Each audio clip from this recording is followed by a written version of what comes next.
Première édition du journal comptant pour ce 12 août sur BB24. Voici le sommaire. Il constitue une source de financement parmi tant d'autres. Une frange importante de la population a recours au crédit. Les prêts bancaires, quelle importance pour le développement? C'est à découvrir dans ce journal.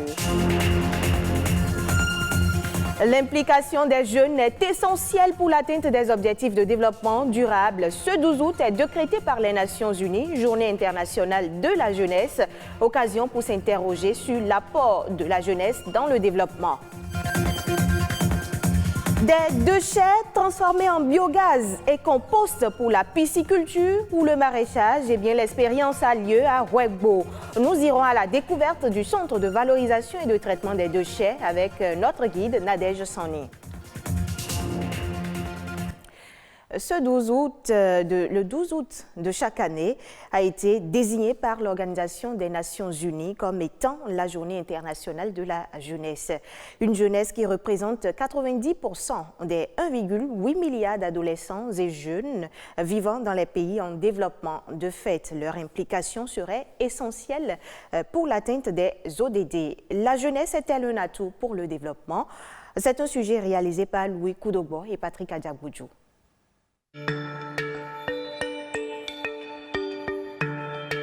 Avec plus de 200 millions d'habitants âgés de 15 à 24 ans, l'Afrique a la plus forte population de jeunes dans le monde. 60% d'entre eux sont sans emploi, selon les statistiques de la Banque africaine de développement.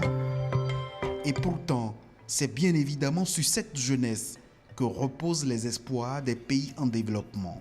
Cette jeunesse est parfois en panne d'un leader. Cette jeunesse est parfois en panne d'un indicateur sur lequel il va s'appuyer pour faire éclore son développement.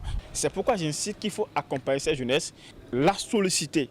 Qu'est-ce que je mets dans solliciter? C'est-à-dire faire confiance à cette jeunesse, l'accompagner. C'est un grand atout pour le développement. Et ceux qui n'ont pas cette jeunesse-là se plaignent à la date d'aujourd'hui d'une population vieillissante, complètement comme la France. Or, c'est la jeunesse qui construit l'avenir, mais encore faudrait-il qu'on en profite.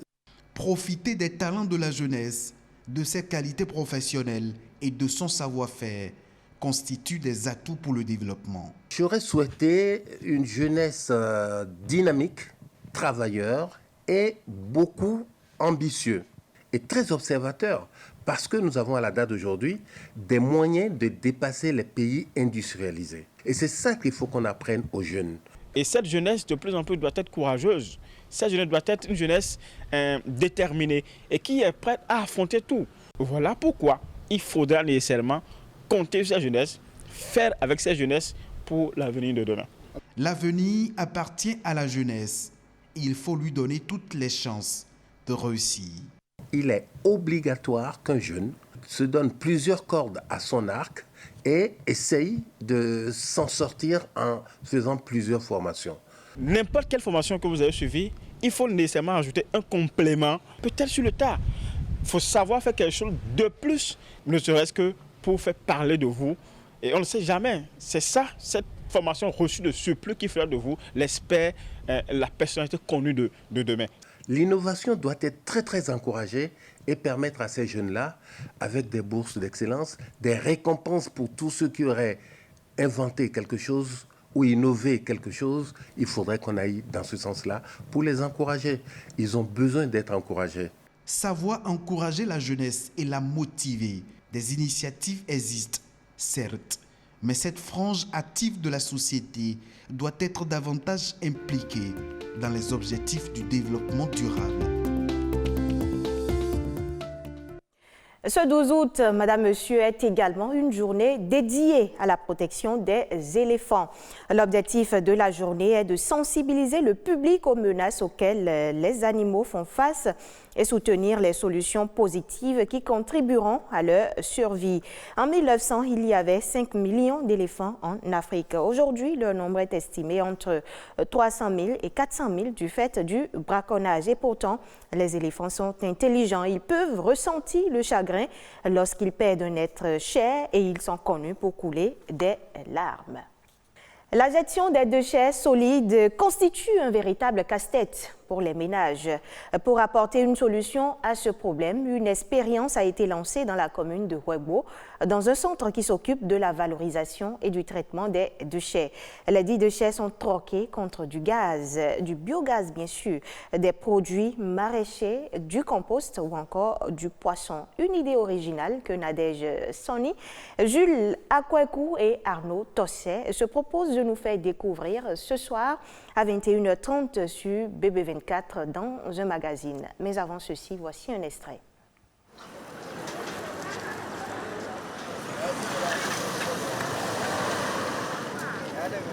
À Ouébo, environ 50 km de Cotonou, les ordures ménagères valent de l'or. Les déchets biodégradables produits dans la commune sont la matière première utilisée dans un processus de fabrication de biogaz ou de compost. Ici, un centre de valorisation et de traitement de déchets y est installé depuis 2017. Dénommé Ribine, ce centre installé sur une superficie d'1 hectare met son expertise au service des populations.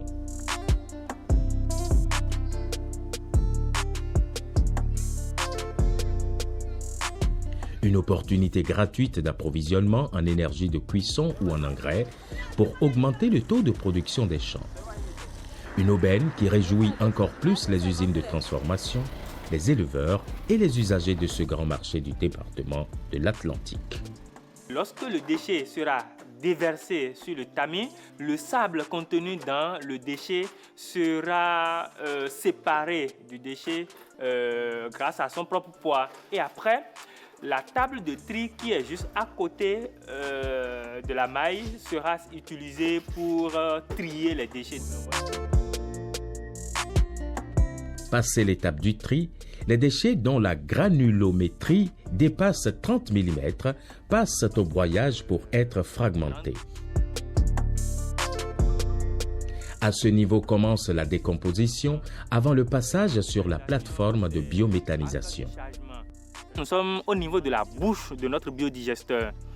C'est par là que nous introduisons les déchets et lorsque nous y introduisons, il y a les déchets qui se retrouvent dans le bac de fermentation que nous pouvons appeler en français facile le ventre de notre biodigesteur.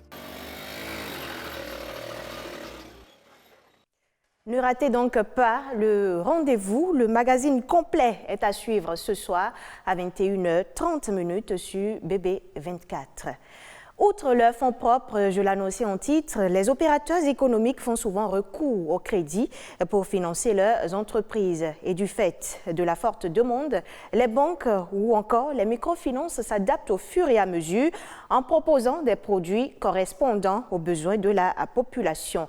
Vous est-il déjà arrivé de vous interroger sur l'impact probable du crédit bancaire sur le développement économique? Découvrons la réponse dans ce reportage. Le crédit bancaire est au cœur du fonctionnement de l'économie. Le crédit est une avance de fonds octroyée par un organisme financier aux personnes physiques ou morales qui ont un projet ou des besoins à financer. Prêt scolaire, crédit à la consommation, à l'investissement, il y en existe de plusieurs sortes selon le besoin auquel il s'adapte. La mise en place du crédit fait intervenir en principal 2 acteurs, à savoir la banque et le demandeur. Mais il a une répercussion directe sur le développement économique. On a parlé par exemple tout à l'heure de crédit d'investissement. Lorsque l'entreprise a un nouveau projet, elle achète des équipements, elle essaie de recruter, vous voyez, des employés, elle fait tourner son activité en général. Elle paie les impôts. Du coup, l'État a de quoi financer, par exemple, la construction de routes, des hôpitaux, des écoles, ainsi de suite. Les conditions à l'octroi varient d'un établissement financier à un autre, mais reposent sur des critères communs. Pour qu'un crédit bancaire soit accordé à une entreprise, premièrement, il faut étudier le besoin de l'entreprise, voir si, en accordant ce crédit à l'entreprise, est-ce qu'elle est capable de rembourser. Karim Madido, jeune opérateur économique, fait partie de ceux qui ont vu leurs affaires prospérer grâce au crédit. Mon premier crédit, je l'avais fait en 2010, suite à un marché public. Faut dire, bon, quand si on se met la pression sur soi, on arrive à rembourser les crédits. Une pression qui fait défaut chez plusieurs, en témoignent des cas d'échec observés dans la société. Les gens prennent le crédit, tout de suite on va s'acheter une maison, on va s'acheter un lopin de terre, mais au bout du rouleau, c'est le gaffe. On tombe du gouffre, la banque vous poursuit, c'est des saisies par-ci, saisies par-là.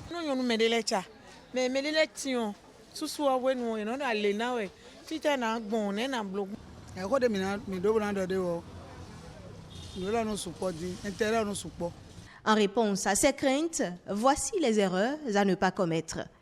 Allez demander un crédit, c'est parce que vous avez un objectif à atteindre. Vous voulez financer, vous voulez mettre l'argent dans une activité. Cette activité va produire donc des marges bénéficiaires. Et c'est ça qu'il faut payer les intérêts et toutes les charges qui sont liées au crédit. Non seulement ça, il y a des fonctionnements internes de l'entreprise. Mais si la banque fixe un taux d'intérêt assez élevé, qui va vraiment vous empêcher de répondre aux autres charges, ce n'est plus rentable.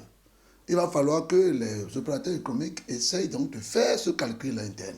Ne pas aller prendre des crédits parce qu'on veut de l'argent à chaud. Et en ce qui concerne les aspects à améliorer par les établissements financiers, le taux d'intérêt. Il va falloir aussi que les banques accélèrent le processus. Des fois, les crédits viennent en retard. Et ceci détruit le projet. Et puis, il faut obliger la banque à faire le suivi pour la réussite effective du projet. De telle manière que si le projet échoue, qu'on arrive à chercher pourquoi ça a échoué. Et aussi imputer les responsabilités à chacun. Ce dernier point rejoint la régulation qui est attendue de l'État, qu'il soit plus regardant en ce qui concerne les conditions générales appliquées par les banques. Place à présent à la nation en bref du jour, un condensé des faits marquants de l'actualité nationale ces dernières 48 présentations. Nadège Omoladessani.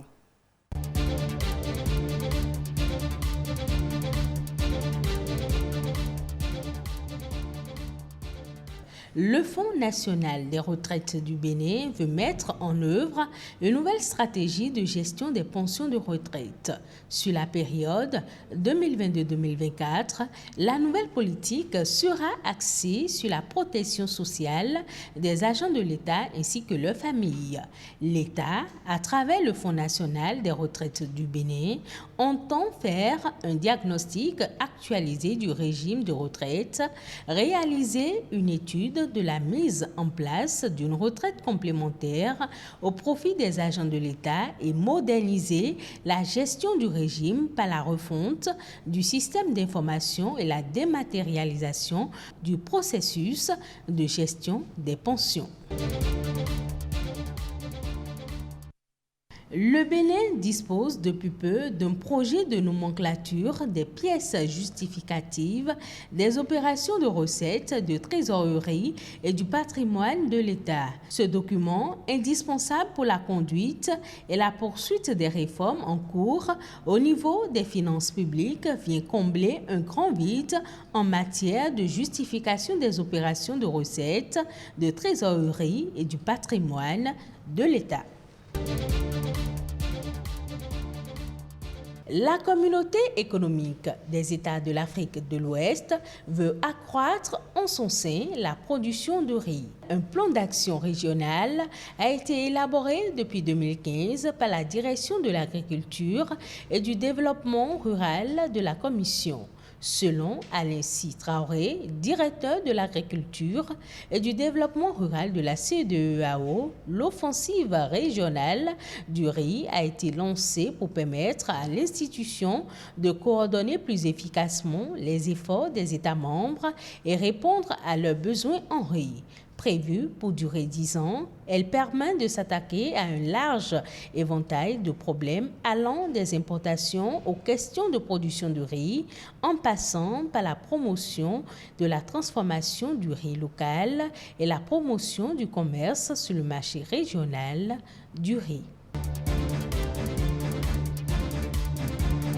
L'appel à candidature pour la désignation des recteurs des universités nationales vient d'être lancé. Les candidats ont jusqu'au 24 août 2021 pour soumissionner en vue de convaincre la commission chargée de l'évaluation de leurs aptitudes.